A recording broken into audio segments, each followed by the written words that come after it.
अस्सलामु अलैकुम वरहमतुल्लाहि वबरकातुहू। आज अल्हम्दुलिल्लाह बात करेंगे छोटे बच्चों के जो कान बहते रहते हैं, कानों में रेशा, फिंसी, फोड़ा, खारिश, कान की दर्द।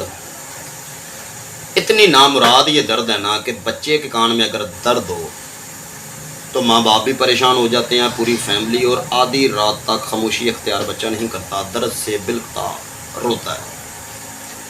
और अगर बच्चों के कान में दर्द हो तो सारी बात है, बच्चे अल्हम्दुलिल्लाह परिंदों को भी प्यारे हैं अपने अपने, तो बच्चे को रोता देखकर अल्हम्दुलिल्लाह माँ बाप भी डिप्रेशन में आ जाता है। काफ़ी सारे एंटीबायोटिक गोलियाँ, टीके, इंजेक्शन वगैरह लगवाते हैं, लेकिन बच्चे के मैदे और जिगर पर बहुत ज़्यादा नुकसान होता है, क्योंकि टीके जो हैं बहुत हैवी होते हैं। मिसाल के तौर पर अगर अगमेंटन उसे देते हैं तो बहुत हीट इस शरबत में होती है, बच्चे के ग्रोथ पर असर पड़ सकता है। तो छोटे बच्चे को जब भी अल्हम्दुलिल्लाह डॉक्टरी दवा आप इस्तेमाल करवाएं, सबसे पहले तो ये सोचें कि बच्चे की उम्र कितनी है, वज़न कैसा है, कितना है, इसका कोई साइड इफ़ेक्ट नुकसान तो नहीं है। मालिक ने अल्हम्दुलिल्लाह कुरान में फरमाया, मेरा कुरान अल्हम्दुलिल्लाह फरमाता है कि ना कुरान से बड़ा कोई पीर है, ना कुरान से बड़ा कोई हकीम है, सूरत यासीन है।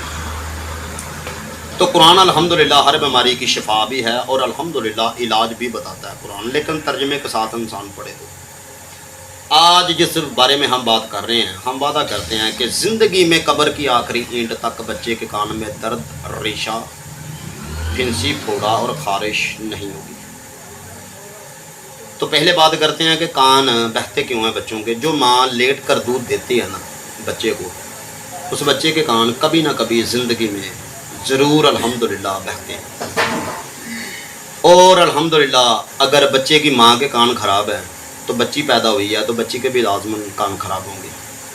कान ज़्यादातर ख़राब होते हैं वाईबादी से, और समात की कमी महसूस होती है जब खुश्की गर्मी ज़्यादा हो।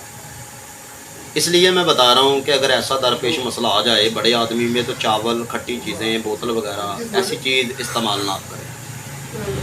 अगर बच्चे के कान में दर्द है तो आपने लेना हाइड्रोजन, आसानी से किसी भी हमाम से आप ले लें हाइड्रोजन। अल्हम्दुलिल्लाह बच्चा अगर 1 साल का है, 8 माह का भी है, इसका कोई साइड इफ़ेक्ट नहीं। अल्हम्दुलिल्लाह एक एक कतरा उस कान में आप डालें। रुई से 1 मिनट के बाद अच्छी तरह आप साफ़ करें, और इसके बाद आपने लेना ऊँट का पेशाब कहीं से भी, 2 दिन 2 कतरे अल्हम्दुलिल्लाह कान में डाल दे। जो वादा करता हूँ 1600 वाले इस्लाम पे पिस्ता ज़िंदगी हयाती तबारे कभी भी अल्हम्दुलिल्लाह कान बहेगा नहीं, दर्द नहीं होगी, फिंसी, फोड़ा, खारिश ख़त्म।